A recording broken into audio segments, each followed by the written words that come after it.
పరిశుద్ధాత్ముడు ఈరోజు మనకి బయలుపరుస్తున్నటువంటి సత్యాన్ని జ్ఞాపకం చేసుకుందాం. నేటి అంశము బేతస్తా కోనేరు. Today's topic from the throne of grace, Bethesda pool.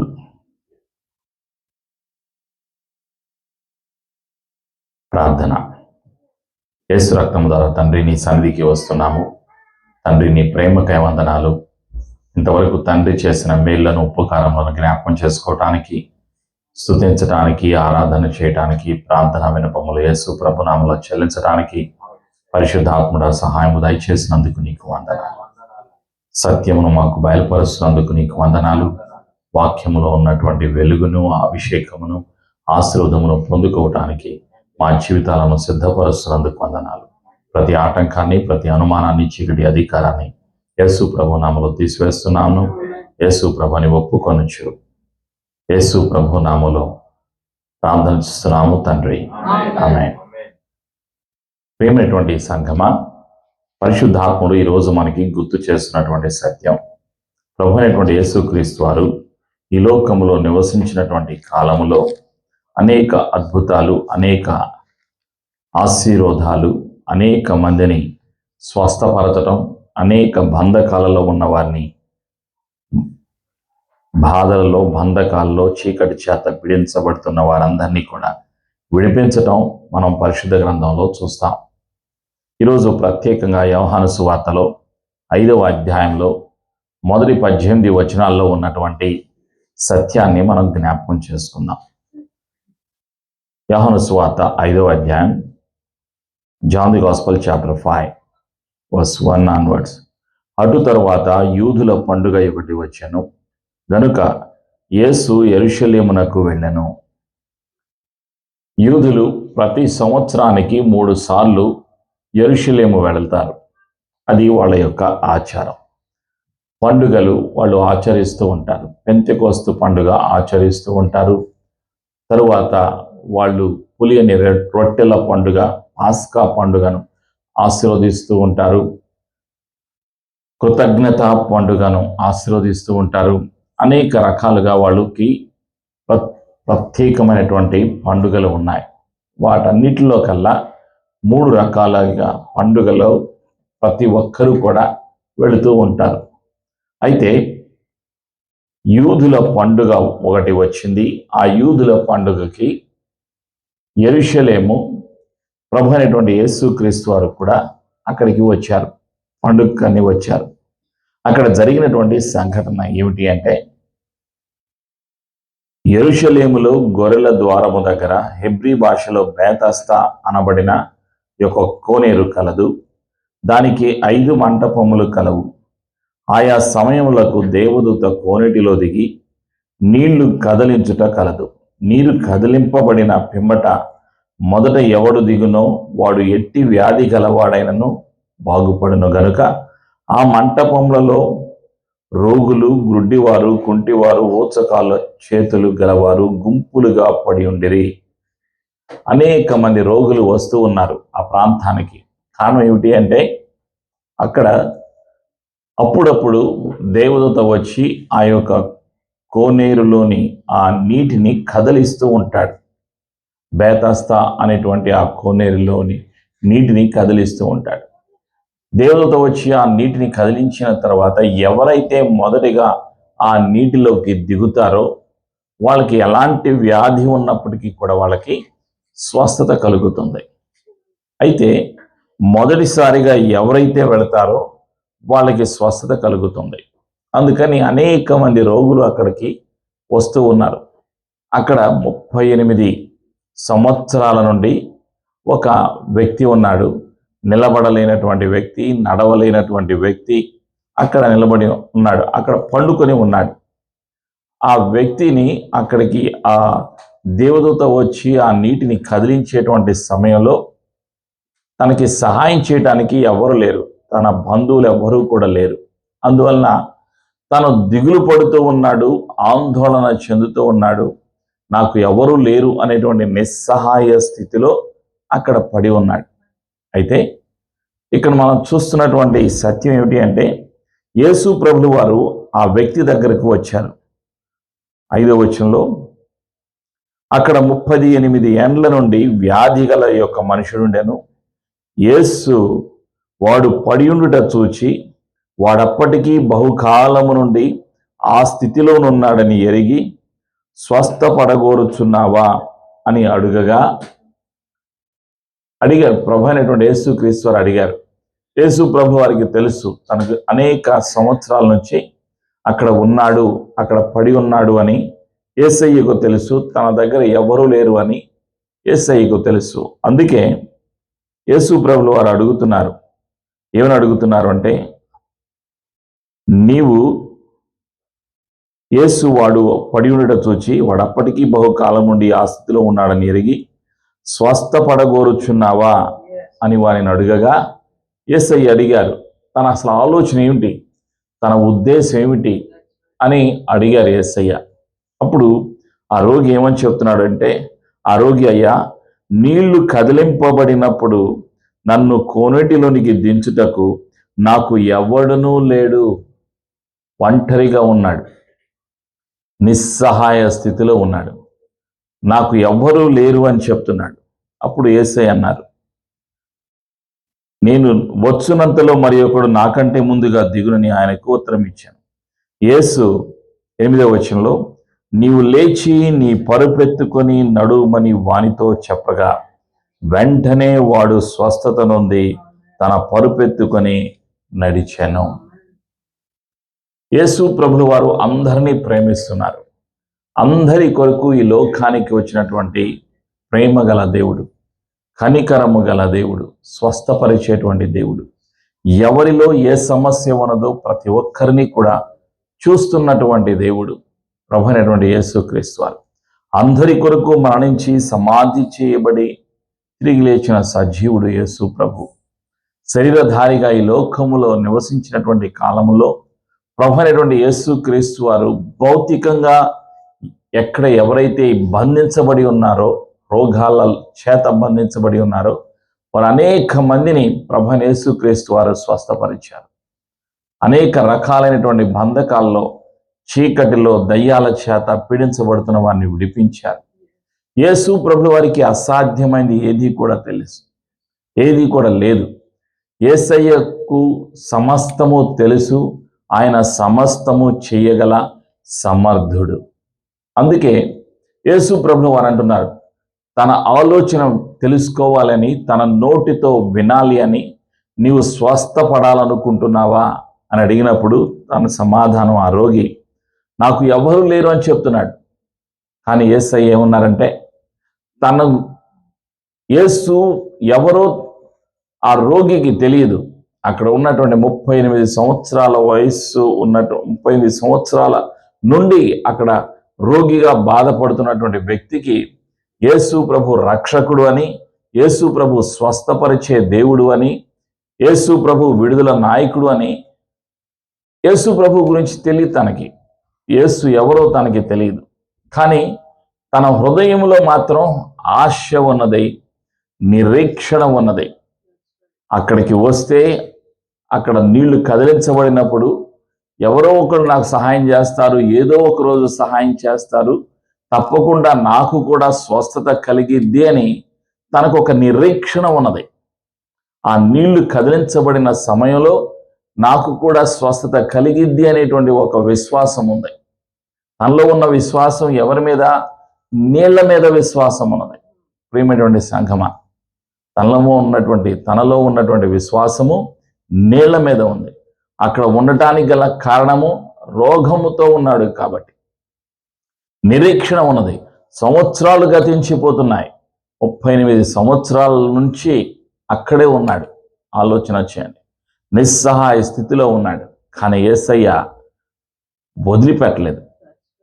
యేసయ్య ప్రతి ఒక్కరిలో ఉన్నటువంటి కష్టాన్ని, దుఃఖాన్ని, రోగాన్ని, సమస్యను తీసివేయగల శక్తిమంతుడు.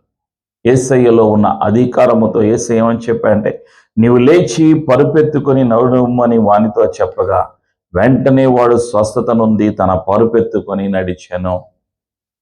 యేసయ్య ఆజ్ఞాపించారు, నీవు లేచి నీ పరుపెత్తుకొని నడిచిపో అని చెప్పిన వెంటనే ఆయన నిలబడలేనటువంటి స్థితి నిస్సహాయ స్థితి తన శరీరంలో నుంచి వెళ్ళిపోయింది. తన ఎముకలలో శక్తి కలిగింది. తన యొక్క శరీరంలో బలాన్ని పొందుకున్నాడు. నిలబడగలిగాడు, నడవగలిగాడు. తన పరుపును తానే ఎత్తుకొని వెళ్ళిపోగలిగాడు. కారణం మాట. యేసయ్యలో ఉన్నటువంటి మాట. ఆయన మాట చెబితే నెరవేర్చేటువంటి దేవుడు. ఆయన ఆజ్ఞాపిస్తే ప్రతిదీ కూడా శిరసావహించాలి. యేసయ్య మాటకు సమస్తము కూడా లోబడాలి. కారణం ఏంటంటే యేసు ప్రభు పరలోకమందును భూమి మీదను నాకు సర్వాధికారము ఇయ్యబడి ఉన్నది అని మత్తయి సువార్త 28వ అధ్యాయంలో యేసు ప్రభు వారు తన శిష్యులతో సెలవిచ్చారు. పరలోకమందును భూమి మీదను నాకు సర్వాధికారము ఇయ్యబడి ఉన్నది అని శిష్యులతో చెప్పారు. మత్తయి సువార్త 28:19 వచనంలో యేసయ్య అన్నారు, 18:19. కాబట్టి యేసు ప్రభు సర్వాధికారి. రోగము పైన అధికారము కలిగిన దేవుడు, సృష్టి పైన అధికారము కలిగిన దేవుడు, మరణము పైన అధికారము కలిగిన దేవుడు, జీవము పైన అధికారము కలిగిన దేవుడు. యేసు ప్రభు జీవాధిపతి. ఆయనలో సమస్తము ఉన్నది. ప్రతి ఆశీర్వాదము యేసు ప్రభువులో ఉన్నది. యేసు ప్రభువులో జీవము ఉన్నది, స్వస్థత ఉన్నది అన్న సత్యం ఆ రోగికి తెలియదు. అనేక సంవత్సరాల నుంచి అక్కడ ఉన్నాడు, కానీ తనకు తెలియదు. తనకు కావాల్సిందల్లా ఒకటే, స్వస్థత కావాలి. నిరీక్షణ ఉన్నది. ఆ నీటి మీద విశ్వాసం ఉన్నది. ఎవరో ఒకరు నాకు సహాయం చేస్తారు, ఏదో ఒక రోజు నాకు స్వస్థత కలిగిద్ది అనే నిరీక్షణతో అక్కడ ఉన్నాడు. కానీ అద్భుత రీతిగా యేసయ్య తన ప్రేమను చూపించారు, తన కనికరాన్ని చూపించారు, తనలో ఉన్నటువంటి శక్తిని చూపించారు. తండ్రి మహిమపరచబడాలి కాబట్టి అక్కడున్న వాళ్ళందరూ కూడా దేవుని యొక్క మహిమను చూడాలి, దేవుని యొక్క శక్తిని చూడాలి. యేసు ప్రభువులో ఉన్న జీవమును, స్వస్థతను వాళ్ళు తెలుసుకోవాలి. కాబట్టి అక్కడ అద్భుతం జరిగింది. యేసయ్య అద్భుతాలు ఎందుకు చేస్తారు అంటే మహిమను పొందుకోవటానికి. ఆశ్చర్య కార్యాలు ఎందుకు చేస్తారు అంటే మహిమను పొందుకోవటానికి. ప్రేమైనటువంటి సంగమా, ఈ రోగి స్వస్థ పొందాడు. ఆ రోజు శనివారం, అంటే యూదులకు శనివారం ఆరాధన దినం. యూదులకు 7వ రోజు శనివారం. ఆ రోజు వాళ్ళు పని చేయరు, వంట చేయరు, లైట్ కూడా స్విచ్ ఆన్ చేయరు. ఇజ్రాయెల్ దేశంలో మేము ఉన్నప్పుడు యెరూషలేములో ఉన్నాం. ఒక 3 రోజులు ఉన్నప్పుడు వంటలు కూడా వాళ్ళు చేయరు, వాళ్ళు లైట్ కూడా ఆన్ చేయరు. ఆ భోజనం వేడి చేయడానికి కూడా ఆ స్విచ్లు కూడా ఆన్ చేయరు. ముందు రోజే వంటలు చేసి టిఫిను, లంచ్ అన్ని టేబుల్ మీద పెట్టేస్తారు. మనకేం కావాలన్నా వెళ్ళటమే. మనం ఏం వేడి చేసుకోవాలంటే వేడి చేసుకోవచ్చు. మైక్రోవేవ్ ఉంటుంది. స్విచ్లు ఆన్ చేయడానికి కూడా ఎవరు ఆన్ చేయరు. పక్కనటువంటి రూమ్లో వాళ్ళు ఉన్నారు. ఒకళ్ళు వచ్చి పాస్టర్ గారి దగ్గరికి వచ్చి మా రూమ్కి వచ్చి లైట్ వేయమండి అనేవాళ్ళు. ఎందుకంటే ఈరోజు శనివారం కదా, మేము లైట్ కూడా వేయకూడదు అంటారు. వంటలు చేయకూడదు, లైట్ వేయకూడదు, బట్టలు ఉతకూడదు, ఏ పని చేయకూడదు శనివారం. ఆ విధంగా శుక్రవారం సాయంకాలం 6 తర్వాత సూర్యుడు అస్తమించిన తర్వాత మరలా 2వ రోజు సూర్యుడు అస్తమించేంత వరకు వాళ్ళకు ఒక రోజు. ఈ యొక్క రోజంతా కూడా వాళ్ళు నిద్రపోతారు, మిగతా పనులన్నీ చేసుకుంటారు, కానీ వంటలు చేయరు, భౌతిక పరమైన ఏ పనులు కూడా చేయరు. శనివారం రోజున ప్రభువైన యేసుక్రీస్తు వారు ఈ యొక్క రోగిని స్వస్థపరిచారు. యూదులకు కోపం ఎవరి మీద? యేసు ప్రభుల మీద. ఎందుకు కోపం అంటే శనివారము రోజున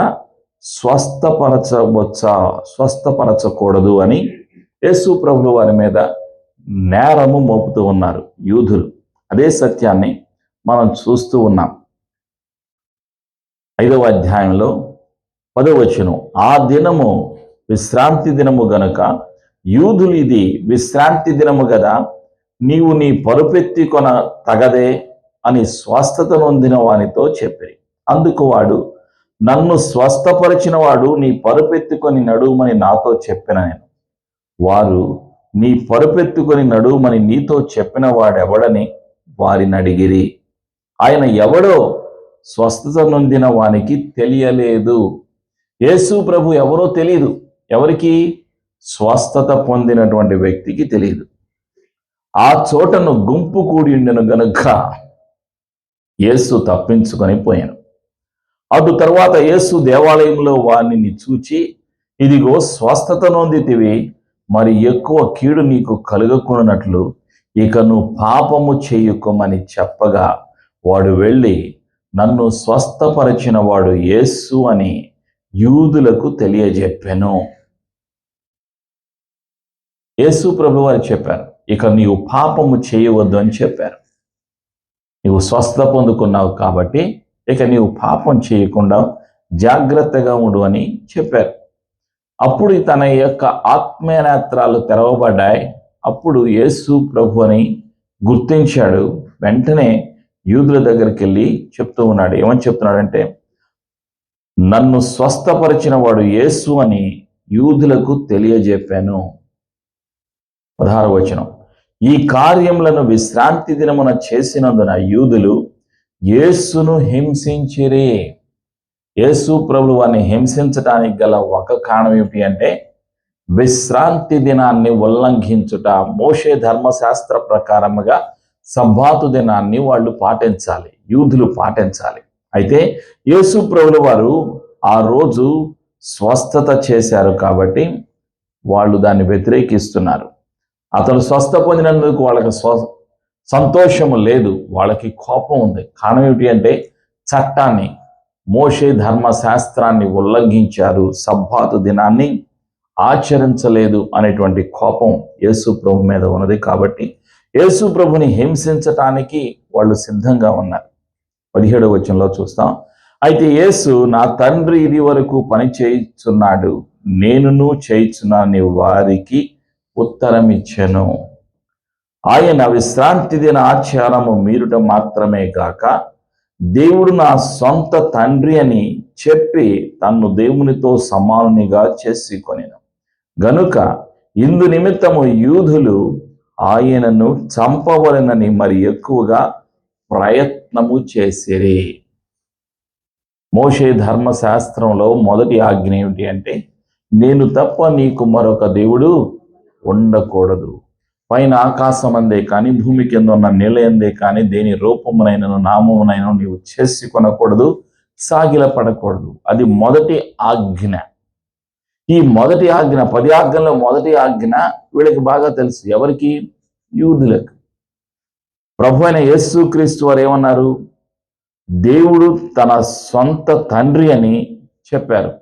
పరలోకములో ఉన్నటువంటి తండ్రి నా సొంత తండ్రి అని చెప్పారు. అందుకు వీళ్ళేమంటున్నారు అంటే, తన్ను దేవునితో సమానునిగా చేసుకొనెను గనుక ఇందు నిమిత్తము యూదులు ఆయనను చంపవలెనని మరి ఎక్కువగా ప్రయత్నము చేసిరి. ఆలోచన చేయండి. ఈ యొక్క మాట ఏమిటి అంటే, దేవదూషణ కింద వస్తుంది. దేవునితో తనని సమానునిగా చేసుకోవటం, దేవుణ్ణి దూషించటం, వ్యతిరేకించటం కింద యూదులు వాళ్ళు భావిస్తూ ఉంటారు. అందువలన యేసు ప్రభువు వారిని చంపటానికి వాళ్ళు సిద్ధముగా ఉన్నారు. ప్రియమైనటువంటి సంగమ, మొదటి కారణం సబ్బాతు దినాన్ని తిరస్కరించటం, సబ్బాతు ఆచారాన్ని తిరస్కరించటం. రెండవది దైవదూషణ, బ్లాస్ఫేమి అంటారు. అంటే దేవునితో తాను సమానునిగా చేసుకున్నారు కాబట్టి హింసించటం, చంపాలి అని యూదులు నిర్ణయం తీసుకున్నారు.